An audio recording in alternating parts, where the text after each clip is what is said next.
being a person who's associated with Lakutama, having traveled to Indonesia, knowing that I'm going to be associated with this unless something happens throughout the rest of my life, Right. and maybe beyond that, right. I'm just asking that question so that I can order myself and also be able to answer questions when the time comes, and it's going to come for people around here, you know. So, that's a multifaceted question. Of course it is. And I'll make it short, sweet, and simple rather than so esoteric that you have to struggle with the answer. Number one, Lakutama consisted of the people we talked about. Right. Daniel, Chayati, Guru, Silat. All right, so I learned at a time when they had their Indonesian students and a few students from America. Daniel's students, of course, from Colorado. But what I learned specifically from them, at that time, I was one of the first to learn it. I'm not claiming to be the first, but the particularities that I learned, the generic stuff, if not to degrade anything, but the Dasar basic stuff is what people are learning along with advanced stuff now, but they're introduced to the basic stuff that I learned when I first went there, though my training was more specific in one region of healing expertise, Javanese spiritual healing called Sajen, and I got that information training directly with my Silat. So, my principalities I found out were different than others. At that point, he hadn't taught anybody else Sajen to our knowledge, and the people who were teaching me, who were with me interpreting, they were more of the Dasar people, they were the daily people, they knew way more, I thought, and still do, than I could ever know, because they were there daily. But when they came to teaching Sajen, they'd never seen that information before. Okay. And they told me, we've never seen this. I said, how could you have never seen it? And my Silat said, I never taught it to anybody else, just you. So how did that lead? How does that lead the functionality? What does it mean about Lakutama? Lakutama is diverse. They're telling me that I know this and I know that, and I don't know it, and I fight with them about it. But they said, we call it Tama Yoga Diabatin. You do know Diabatin. But we named it Tama Yoga so it would be acceptable. So some things that they do that I know about, they have different names on them or different levels of approaches in the totality of Lakutama. But in the singular premise, in the singular perspective, Sajen is one facet of Lakutama. It's not the whole enchilada. There are other precepts that are Hindu, and these are more, I believe, old Javanese, though some of the stuff that I learned is definitely Balinese Hindu. Okay.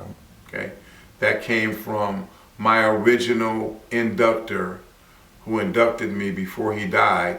I was his last disciple, and that was Tuhaji. Yes, sir.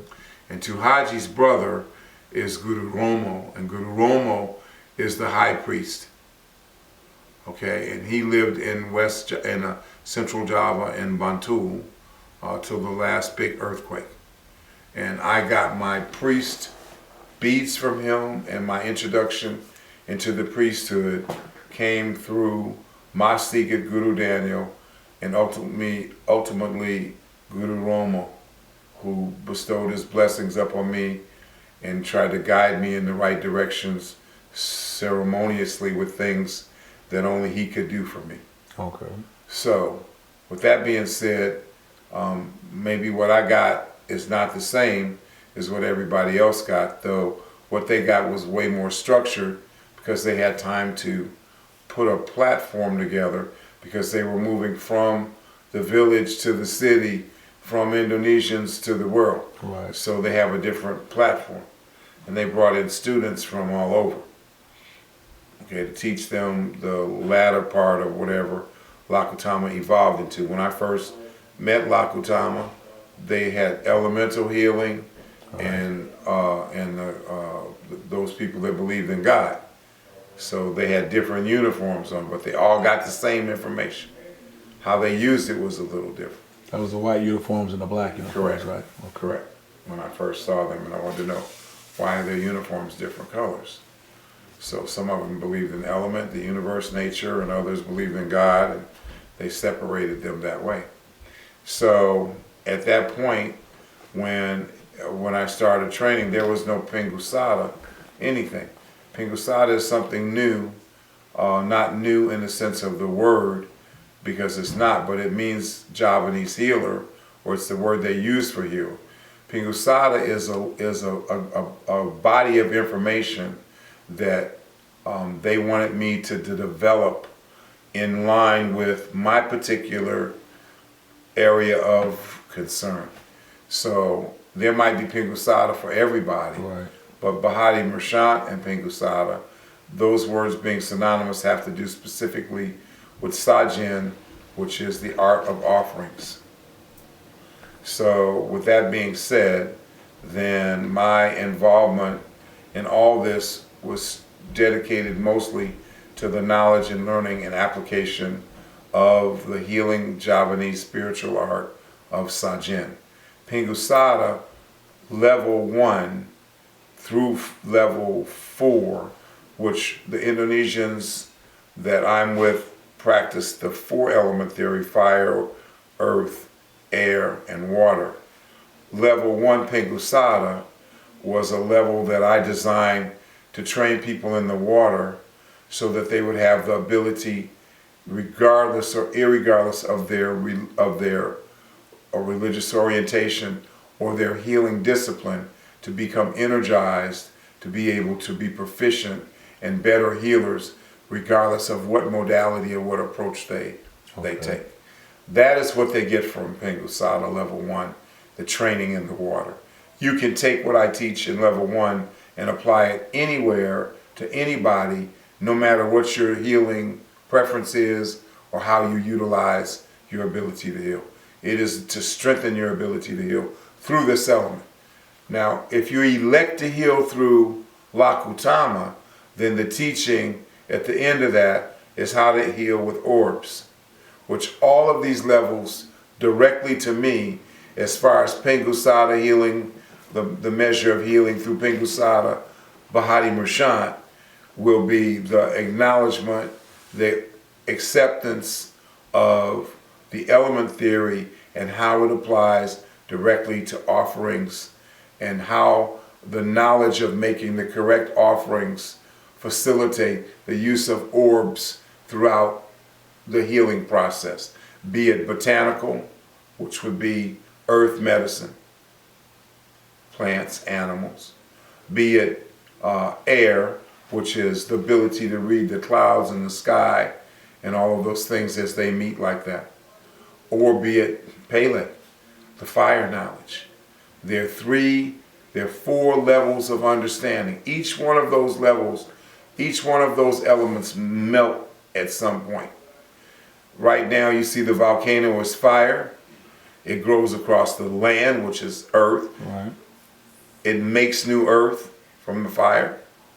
It goes into the water, which is the 3rd element, vaporizes and turns into gas in the sky. Those are 4 elements right there. Each one of those specific powers, each one of those specific domains have a particular use in healing through Sajin. So the Pingusada is no more than a name for a Javanese healer. My charge was to develop a program to create Javanese healers under the flag of Sajin, Okay. under Lakutama's umbrella, but specifically, uniquely to me. My stuff to me. Not the blanket information, but turn me loose to my specialty and allow me to pursue my specialty and teach it, which is, I believe, to be the ability to communicate through the orb entities in both healing and other things. They're all tied in on all 4 of those levels of elemental levels, but specific to me, because they'll tell you that. So in Pingasada, when dealing with the orbs and the elements, are we, now I'm talking maybe I'm relaying this through Tibetan words, may not be, I don't know. Are we healing on all the various levels of each person, or are we healing through our connection to the cosmos, you know? Through the connection to the cosmos, you're healing on all levels. Okay. Simple enough, yes, sir. That was good, wasn't it? I didn't take No, that was good. I mean, that's the truth. That was the question. I just wanted to But make that's sure. the truth, through the connection. Okay. To the The universe. key is through the connection. Through the connection. Okay. And we are learning to make the connection, better connections. That's what our breathing exercises, our training is for. Our labuhans, the rituals, our latihans, the exercises, to make a better connection. Once you make that connection, the healing is there. So we're healing through the connection. Without the connection, none of this works. Yes, sir. In Pingasada, do we utilize herbs? Do we utilize Botanical other things? earth medicine, Okay. herbs. So we utilize all those. We utilize all the kit that's available to enrich and revitalize ourselves and those we're trying to heal, and then we make a connection to the universal knowledge, conscious awareness, source, prime directive, whatever we like to call it, and then through that the healing takes place. That this is a simplistic model. Quick that I'm and doing. skinny and a Yes. simplistic model, yes. Right. Far more complicated, far more connections. Far more. Right, as a person going, but on a simplistic standpoint, That's it. that'd be it right there. And my goal is to open you up to those levels and to share with you information that's coded and locked in there, and then to combine it so you can see the whole picture and know how to use the whole picture. Okay? If a person is open, they can access and use anything.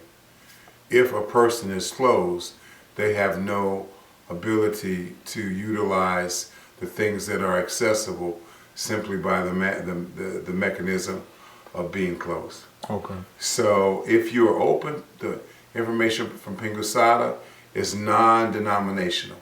Okay. We've always said it doesn't matter if you're Buddhist, Christian, Islam, tribal, Hindu, or other. It doesn't have to do with your religion. It has to do with your perceptibility, your interaction with the cosmos. You can interact with the cosmos as a Christian, as a Buddhist, whatever your particular way of life permits. If you follow that doctrine, then if there's something in that doctrine that closes you up, then you won't be able to use anything, especially anything from this. Okay.